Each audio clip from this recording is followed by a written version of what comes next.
हम scattering of light के बारे में चर्चा करेंगे। हमारा टॉपिक रहेगा scattering of light. We will discuss about scattering of light. So this is very interesting topic for us to study about. So देखिए, स्कैटरिंग ऑफ लाइट डिस्कस करने से पहले हम कुछ चर्चा आपके साथ करना चाहते हैं। हमने पढ़ा कि जो अभी तक हमने पढ़ा reflection of light, we have studied about reflection, and then we have studied about refraction, and then we have studied about total internal reflection, then we have studied about dispersion of light. Okay, and now we are going to study about the scattering of light. Now we are going to study about scattering of light. So we must discuss for some time the comparative study, comparative difference between these all. Reflection of light में क्या होता है कि जो ए ray of light होती है वो एक सरफेस के ऊपर टकराती है, पॉलिश सरफेस फॉर एग्जांपल, और उस सरफेस से वो सेम मीडियम में वापस चली जाती है। ये हमने पढ़ा। अब थोड़ा थोड़ा इसके बारे में बात करेंगे, ज़्यादा नहीं। ये इंसिडेंट रे हो गया और ये रिफ्लेक्टर रे हो गया। एंगल आई जो होगा वो एंगल आर के बराबर होगा। और इसी तरीके से ऐसे ही हम एक सरफेस लेते हैं। रिफ्लेक्शन में हमने पढ़ा कि यदि हमारे पास दो मीडियम होते हैं, रेयरर मीडियम और डेंसर मीडियम, और एक रे ऑफ लाइट आती है और इस सरफेस के ऊपर टकराती है तो अपने मीडियम को चेंज कर लेती है। So if there is a change in medium and the bending of light will then takes place, this is called refraction of light. Okay, तो यहाँ ये एंगल ऑफ इंसिडेंस होगा और ये एंगल ऑफ रिफ्रैक्शन होगा। फिर हमने पढ़ा कि टोटल इंटरनल रिफ्लेक्शन क्या होता है। उसमें हमने ये पढ़ा था कि इसी तरीके से यदि हमारे पास दो मीडियम है और एक डेंसर मीडियम है और एक रेयरर मीडियम है, नीचे ये डेंसर मीडियम है और ये रेयरर मीडियम है, यदि light denser to rarer medium में जाती है और नॉर्मल के साथ यदि angle greater than critical angle बनाती है तो वो सेम मीडियम में वापस आ जाती है। और अब देखिए, यदि मीडियम चेंज नहीं होता है तो वो उस प्रोसेस को हम रिफ्लेक्शन बोलते हैं। यदि सारी की सारी लाइट डेंसर की डेंसर मीडियम में रह जाती है तो उसको हम बोलते हैं टोटल इंटरनल रिफ्लेक्शन। इसके बाद हमने ये पढ़ा कि डिस्पर्जन ऑफ लाइट क्या होता है। तो डिस्पर्जन ऑफ लाइट में हमने ये पढ़ा, लाइट जो है वो डिस्ट्रीब्यूट हो जाती है, स्प्रेड हो जाती है। तो इसमें हमने एक प्रिज्म के केस का एग्जाम्पल लेके इसको पढ़ने की कोशिश की थी।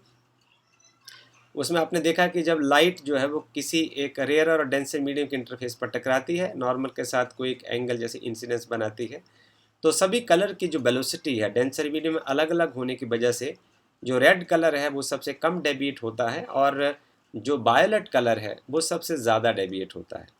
Okay, so red colour deviate the least while the violet colour deviate the most.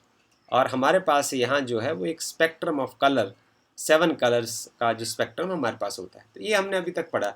अब हमारे पास जो अब प्रोसेस है डिस्कस करने के लिए वो कुछ इस तरीके का है, वो है scattering of light.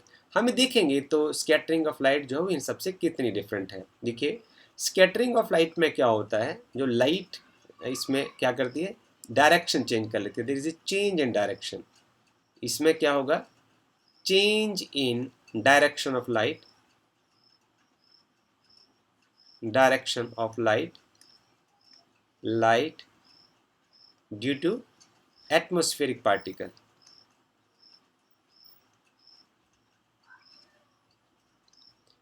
Due to atmospheric particles. So जो एटमॉस्फेरिक पार्टिकल्स हैं उनकी प्रेजेंस की वजह से जो लाइट के डायरेक्शन है यदि वो चेंज हो जाए तो उसको हम बोलते हैं स्कैटरिंग ऑफ लाइट। तो आज हम आपके साथ अब इस टॉपिक के ऊपर विस्तार से चर्चा करने वाले हैं और इसके परिणाम स्वरूप कई ऐसी घटनाएं होंगी नेचर की जिसको हम एक्सप्लेन करने की कोशिश करेंगे। तो हमारा जो फर्स्ट सवाल है, जो हमारा first part of the video है, उसमें हम आपको एक सवाल का जवाब देने की भी कोशिश करेंगे कि जो स्काई है, स्काई अपीयर्स टू ब्लू, इस सवाल का हमें जवाब भी मिलेगा इसको पढ़ते पढ़ते। तो ये पेपर में जो सवाल है वो इस तरीके से पूछा जा सकता है, उसका आंसर आपको वीडियो के इस पार्ट में मिलेगा। देखिए, होता यूँ है कि ये जो सवाल का जवाब है वो स्कैटरिंग ऑफ लाइट को डिस्कस करते करते आपको खुद इसका आइडिया हो जाएगा कि जो sky appears to blue, what is the reason for this. So see here कि जो स्कैटरिंग ऑफ लाइट है वो बेसिकली ऐसा होता है कि जैसे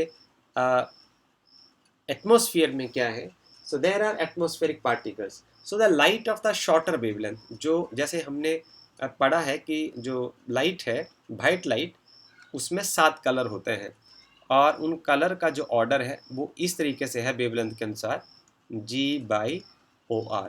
सो the colour of least wavelength is violet and the colour of highest wavelength is red.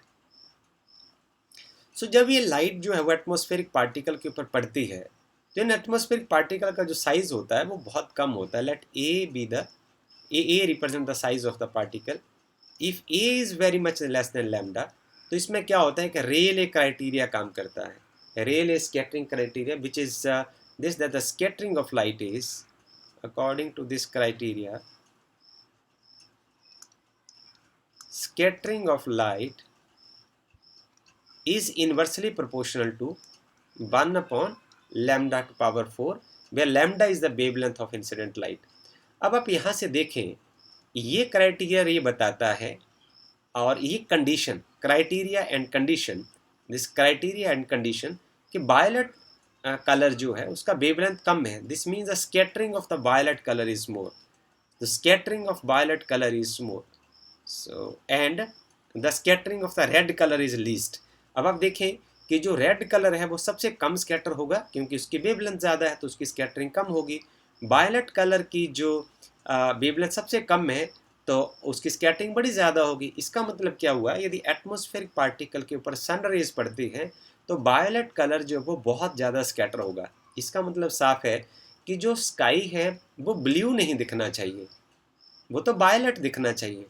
But sky appears blue, sky appears blue because our eyes are more sensitive to blue colour, क्योंकि scatter तो violet colour भी होता है, scatter तो Indigo भी होता है, जो स्कैटर जो होता है वो ब्लू भी होता है।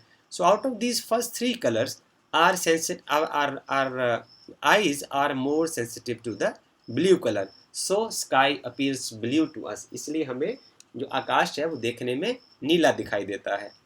So this is the answer of this question. Now I would like to go ahead with the same video and with the different question. So हमारा जो दूसरा सवाल होगा इसमें आपको एक और सवाल का जवाब मिलेगा और वो सवाल कुछ इस तरीके से आपसे एग्जाम में पूछा जा सकता है। इसका probable question from this area is, अब सवाल है कि क्लाउड्स आर जनरली वाइट, इसकी एक्सप्लेनेशन इस पार्ट ऑफ द वीडियो में आपको मिलेगी।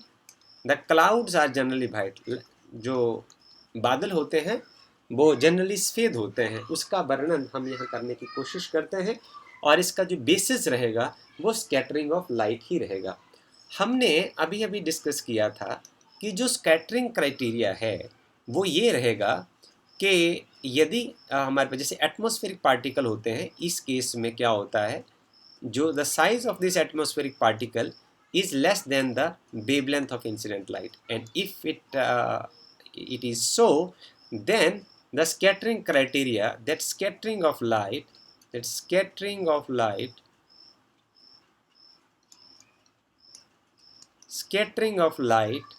is inversely proportional to 1 upon lambda 4. But this is not always true,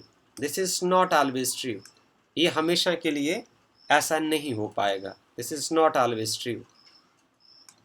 If the size of the particles, those are in the atmosphere, like कभी कभी ऐसा होता है कि आसमान में रेन ड्रॉप्स होती है, लार्ज डस्ट पार्टिकल्स होते हैं, आइस होती है, तो यदि कंडीशन ऐसे करके हो जाती है, if the condition is like this, if the size of the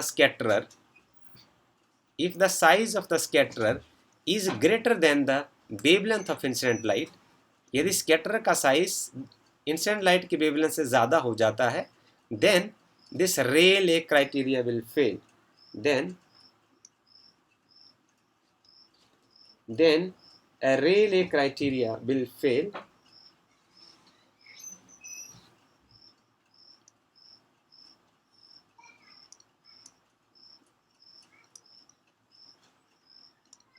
Then Rayleigh criteria will fail. तो यदि size of the scatter will increase, यदि स्कैटर का साइज जब ज़्यादा हो जाता है तो रेले क्राइटेरिया जो वो फेल हो जाता है, फिर ये लॉ नहीं लग गया। तो क्या होगा, तो इस स्टेज पर क्या होगा कि जितनी भी लाइट उन पार्टिकल्स के ऊपर पड़ती है, if then the light will fall on this particles, then all the colours will scatter equally. Then what will happen, all the colours will scatter equally. तो सारे कलर जो हैं वो इक्वली स्कैटर होंगे, और जब सब कलर इक्वली स्कैटर होंगे तो जो आसमान का रंग है या जो क्लाउड्स का कलर है वो सफ़ेद दिखेगा। तो this is the answer of this question on the basis of the scattering of light. एक बार फिर से देख लें कि ये स्कैटर जो क्लाउड्स आर जनरली वाइट, इसके एक्सप्लेनेशन का बेसिस यही रहेगा, रेले क्राइटेरिया ऑफ स्कैटरिंग। और यदि स्कैटरर जो है, जैसे एटमॉस्फेयर पार्टिकल की जगह, क्योंकि एटमॉस्फेयर पार्टिकल का जो साइज़ होता है वो स्मॉल होता है, इसलिए जब उसके ऊपर लाइट पड़ती है तो रिफ्लेक्ट होने के बाद ब्लू दिखता है। पर कई बार ऐसा होता है कि आसमान में डस्ट पार्टिकल होते हैं, और डस्ट पार्टिकल्स रेन ड्रॉप्स होते हैं, आइस पार्टिकल्स होते हैं जिनका साइज़ अक्सर ज़्यादा होता है। तो उस स्टेज के ऊपर आने पर रेले क्राइटेरिया जो ऑफ स्कैटरिंग है वो फेल हो जाता है। और इसके फेल होने के बाद जो है इन बड़े पार्टिकल से लाइट के जो 7 कंपोनेंट्स हैं वो सारे इक्वली स्कैटर होते हैं, और उसकी वजह से जो बादल हैं वो सफ़ेद दिखते हैं। हम चलते हैं अब नेक्स्ट क्वेश्चन की ओर, और ये क्वेश्चन भी बहुत इंटरेस्टिंग रहेगा, और सवाल रहा ये जो आपसे एग्ज़ाम में पूछा जा सकता है।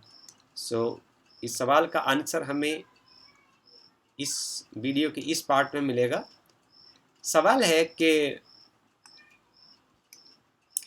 The sun is red in the morning and evening explain.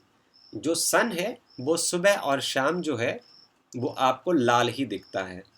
तो इस डायग्राम की हेल्प से आप इसको समझ सकते हैं बहुत आसानी से।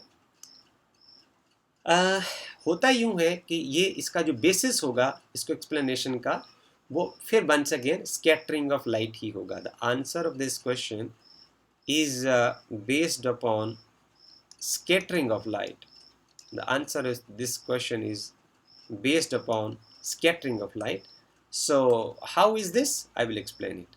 देखिए सुबह और शाम क्या होता है, सन जो है वो बहुत दूर होता है।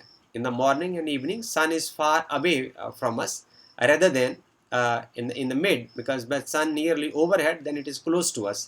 तो ऐसा होता है कि जो सन रेज चलती हैं दूर से, तो दूर से चलने के ऊपर होता क्या है, हम जैसे ये यहाँ एक सन बना देते हैं, ये सन आप रख लीजिए, is a position of the sun, और एक जगह आप ऐसा लिख सकते हैं कि ये अर्थ हो जाएगा, for example this part is earth. अब सन रेज जब यहाँ से चलेंगी तो एक हम कलर ले लेते हैं, for example this is the red colour, एक कलर यहाँ से चलेगा।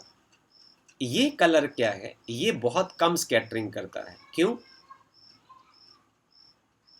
Because scattering of light is directly proportional to 1 upon lambda power 4, fourth power of the wavelength of white light. So red colour का जो wavelength वो बहुत ज़्यादा होता है, इसलिए उसकी स्कैटरिंग बहुत कम होती है, और जो बाकी कलर्स होते हैं वो स्कैटर ज़्यादा हो जाने की वजह से इतनी लंबी दूरी जो है वो सुबह और शाम तय नहीं कर पाते हैं। इसलिए जो सन है that appears to be red in the morning and evening. So you can answer this question so easily. So with this video we have answered 3 questions. The sky appears blue. Firstly, we have discussed the phenomena of scattering of light. Then we have answered the first question, sky appears blue. The second question, clouds are generally appears white. And third question is sun appears red at the time of sunset and sunrise. So if you have any chaos and confusion with the answer of these questions, you can write in the comment box. Thank you.